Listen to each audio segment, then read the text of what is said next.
Здравейте, аз съм доктор Паскова. Днес ще представим лазерно третиране на вени и капиляри с новата система XLV. XLV е лазерна система, която съчетава две дължини на вълните 532 и 1064. 532 е дължина на вълната, която се използва за третиране на повърхностни капиляри по лице, крака и тяло.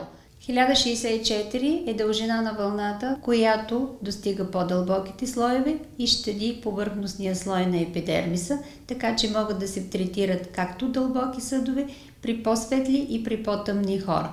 Принципа на лазерното третиране е преминаването на лазерния лъч, който се абсорбира от хемоглобина и води до коагулация на съдовете. Освен разширени капиляри и съдове по краката, могат да се третират хемангиоми, съдови звездички, както и различни съдови проблеми по ръце и крака.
След самата процедура, пациента нанася няколко пъти дневно термална вода Авен в продължение на 1 месец.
Срещу хроничните зачервявания използваме антирожор концентрат, а поддържане и хидратация използваме антирожор крем.